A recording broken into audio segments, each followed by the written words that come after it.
she is now. I'm Beyonce. Welcome to Beyonce Knows, and you get a car. You. Oh, it's the wrong show. Here today we have Charles Darwin, Mr. Hyde, Dr. Jekyll, and Lanyon. So, Dr. Jekyll, would you mind telling us about your experiments? So what I was originally trying to do is Hyde is neither good nor evil. In my experiments, I was simply trying to separate one of the two. I was trying to turn him into the completely evil side and me being the completely good side. So, Charles Darwin, do you believe Mr. Hyde's becoming evil was inevitable? Yeah, I mean, we're evolving much more greatly. I mean, from where billions of years ago. I mean, it's just pretty much, we're coming from nothing to something more greatly, and it's pretty much like the second evolution of men. How does that affect the way you view your friend here? My friend? First of all, he's my ex-friend. Second of all, this guy, Darwin, nonsense. Don't even get me started on Jekyll. Hey, what you gotta say about Jekyll, man? Whoa. Let me just tell you that we did not evolve, okay? God created us the way that we are. I mean, do you have proof? So what do you have to say about that, Doctor? I mean, ultimately the purpose of all of my experiments is to prove the power of science. I mean, I don't want to take any sides, but Mr. Hyde, your alter ego, was responsible for a couple murders. The whole idea behind evolution science is simple evolution. I mean, if you know the effects of science, you can concentrate on the whole idea of science itself, and the truth of the matter is that it's glorious. Jekyll became sort of a shape shifter who transitioned between persons.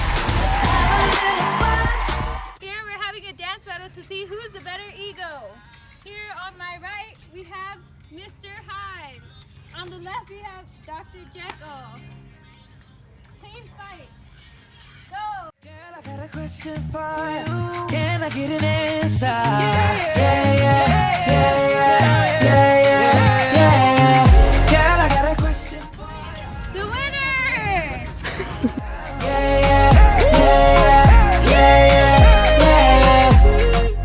See you next time! Who's the better ego?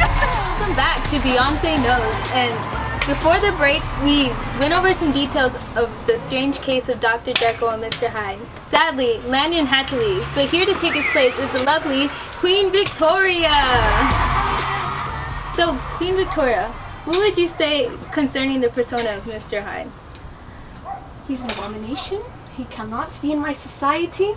All evil is because of him. He crossed the line with science and his potions, and it's enslaved him, and it's just ruining my setting here. How would you say it's ruining your setting? Just look at him. Just look at him.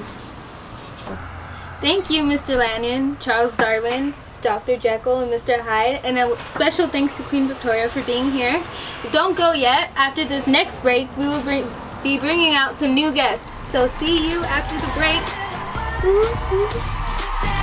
Keep an eye out for our new album.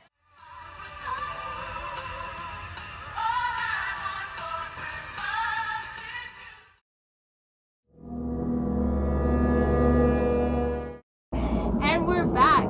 We are here discussing the strange case of Dr. Jekyll and Mr. Hyde. Here we still have Dr. Jekyll and Mr. Hyde, and our new guest is Freud. So Freud, we know a little bit about the personality of Jekyll, but can you tell us a little more about the characteristics of their duality? Okay, so there has been a separation between id and superego. So superego is where society has molded you to be someone, while the id is what you suppress yourself to be. So how do you think you two classify yourselves as superego and id? I think I would qualify myself as a superego only because I'm always showing my face to society. I hold myself to a certain class, a higher class, and that's how I like to represent myself in society. But as for the id, I think I will let Hyde take it away.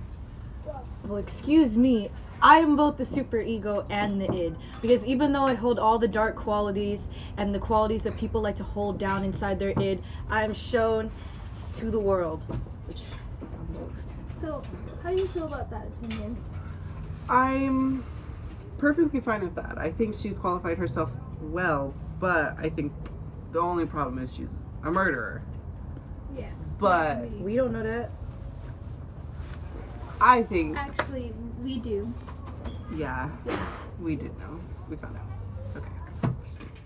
So, do you regret splitting yourself into Mr. Hyde? I think it was one of the best decisions of my life.